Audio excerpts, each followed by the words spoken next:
start with the biggest story of the day, and that is the news that DeWanna Bonner is no longer with the Indiana Fever. It was reported last night that DeWanna Bonner had no intentions on returning to the Indiana Fever, and then the news broke today that the Indiana Fever had indeed. DeWanna Bonner thought she could quit on the Indiana Fever and stroll right into another roster spot like nothing happened.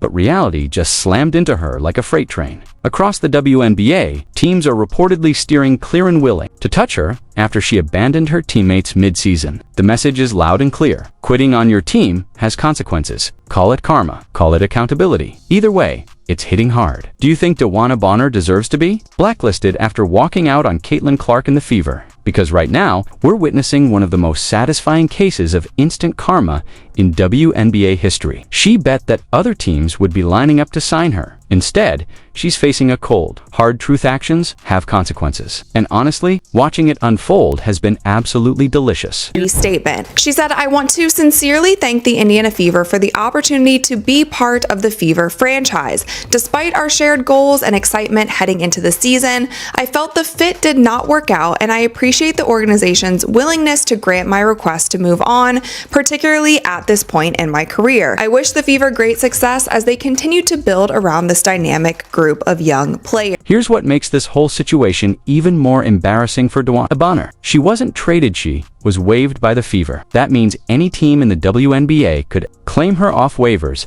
and take on her full $200,000 salary. So far, no one's biting. She's available, she's experienced, she's fully paid for, and still teams are passing. That's silence. That's the league speaking loud and clear. And for Bonner, it's a humbling dose of reality.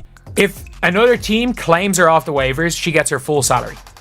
She gets her full salary if another team claims her off the waivers. That's a lot of money in the WNBA, and you'd think teams would jump at the chance to land a veteran with championship pedigree. Right, wrong. Despite her resume, despite the $200,000 being fully covered, teams are still saying no thanks, because at the end of the day, experience means nothing if it comes with ego, drama, and a willingness to walk out when things don't go your way. Bonner's past can't save her. From her present hand, the league isn't forgetting how she left her team, hanging. That makes DeWanna Bonner look really, really bad. It makes DB look really, really bad. And it's the fact that she has told all other teams, other than the Mercury, don't sign her. Reports now say that DeWanna Bonner has told every team in the league, except the Phoenix Mercury, not to even bother reaching out. She's acting like a top-tier free agent with leverage, picking and choosing her destination, when in reality, she's a distressed asset that nobody's rushing to claim. It's giving Ben Simmons energy sitting out, making demands, and ignoring the fact that she's still under contract. The audacity is truly something. Bonner signed with Indiana, took the paycheck, soaked in the benefits of playing on the most-watched team in women's basketball, posed for Sports Illustrated, and enjoyed the spotlight of sold-out arenas. Then, the moment things didn't go exactly her way, she bailed, and now she thinks she can dictate where she plays next. It's bold, it's entitled, and it's completely out of touch with the reality she created for herself. And look, I understand that's where she wants to go. Why didn't she go there in the summer? We know why, because she couldn't have got her max contract. And by the way, people are like, oh, they can give her the minimum. No, they can't. The Phoenix Mercury can give her a prorated $80,000 salary for the rest of the year. So she's only going to lose about 30K-ish. And she's going to lose about 40, 50K. Whereas they would have been only able to sign her earlier on. Well, they would only be able to sign her for nothing. Because again, we can't forget as well, the Phoenix Mercury cut Sevgi Uzun. The Phoenix Mercury have a bunch of players signed on hardships and a bunch of players that they can cut. Like they literally cap space magicked up. And as soon as cap space magics up for the India or for the Phoenix Mercury. But here's where it gets really embarrassing for DeWanna Bonner. The one team she actually wants to join, the Phoenix Mercury, reportedly isn't even sure they want her anymore. Think about that. She torched her relationship with the Indiana Fever, walked out on her teammates mid-season, and tried to force her way back to Phoenix, only for Phoenix to now ask themselves, do we really want someone who bails when things get tough? And you can't blame them. The Mercury are clicking right now. Their young core has fully bought into the system, and they're winning games with players who are committed, motivated, and all in Why would they risk that chemistry by adding someone who just proved she's unreliable? Now, let's talk dollars, because this isn't just a reputation hit. It's a financial disaster. Had any team claimed Bonner off waivers, she would have walked away with her full $200,000 salary. But because she's refusing to play for anyone but Phoenix, she's likely looking at a prorated veteran minimum deal around $80,000. She's literally throwing away over $100,000 just to try and control where she plays. After quitting on her last team, that's not just bad business, it's delusional. The fact that every other team in the league is keeping their distance from DeWanna, Bonner says it all. GMs and coaches have taken note. They're looking at how she quit on Indiana mid-season during a pivotal moment and asking themselves, if she walked out on them, what's stopping her from walking out on us? In a league with only 144 roster spots, that kind of reputation is career poison. This whole situation paints Bonner as incredibly short-sighted and selfish. If she wanted to be in Phoenix so badly, why didn't she just sign there in the first place? Everyone knew the Mercury were interested. Everyone knew she had ties to Alyssa Thomas.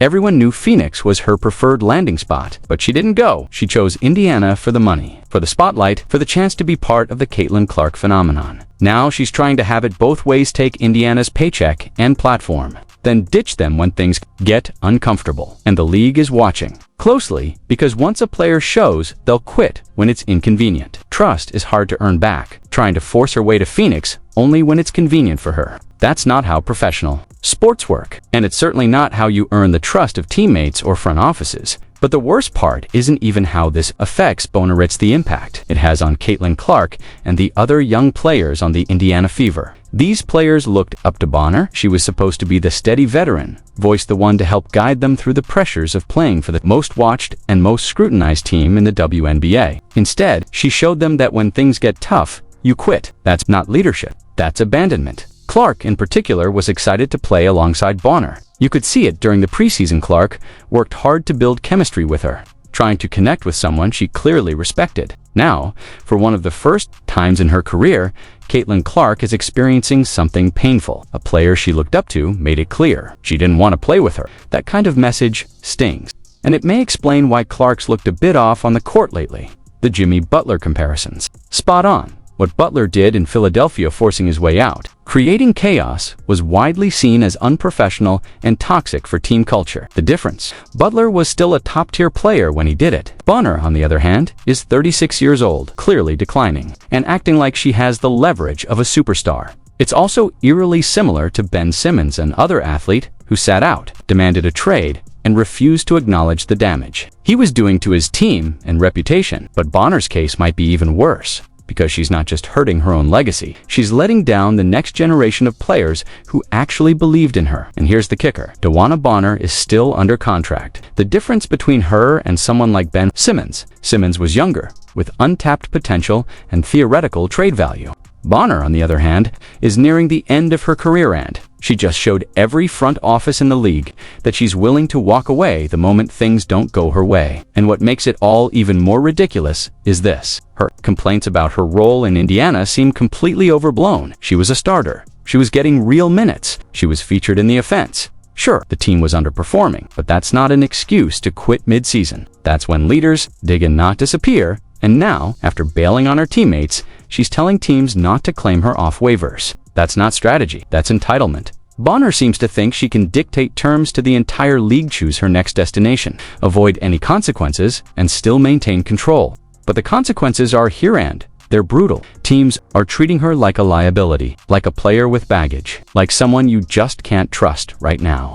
GMs around the league are looking at Bonner not as a veteran asset, but as a walking red flag. She wanted control. She got exposed instead. No GM wants to be the one who brings in a player with a proven track record of quitting when the going gets tough. That kind of move doesn't just hurt the locker room, sends a damaging message to the entire roster. And the fact that even the Phoenix Mercury, the one team Bonner actually wants to join, are reportedly hesitating, that says it all. If they're unsure about welcoming her in, despite her history with the franchise and her relationship with Alyssa Thomas, then you know this situation looks really bad from the outside. And from a basketball standpoint, it doesn't. Make sense? Phoenix is in a solid place right now. They've got young players stepping up, buying into the system and contributing to wins. Bringing in a 36-year-old who just walked out on her last team could wreck the chemistry they've worked hard to build. It's not worth the risk on the court or in the culture. Then there's the money. By refusing to honor her contract and forcing her way out, Bonner is likely going to make half of what she was supposed to this season. Had she stayed the course, she'd have collected her full salary.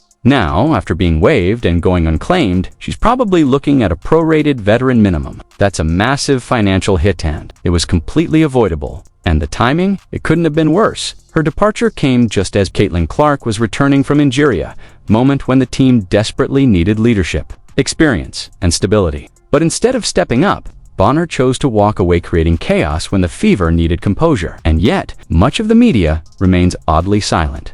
The lack of criticism from WNBA outlets is frustrating, but unfortunately, not surprising. There's a long-standing tendency to shield veteran players even when their actions deserve real accountability. But fans see it, the league sees it, and the fallout is unfolding in real time. DeWanna Bonner didn't just hurt her team, she hurt her legacy. And no carefully worded exit statement is going to erase that. The media might be hesitant to call it out, but fans aren't fooled. They see this situation for exactly what it is: a veteran player selfishly walking out on her team and expecting to face no consequences.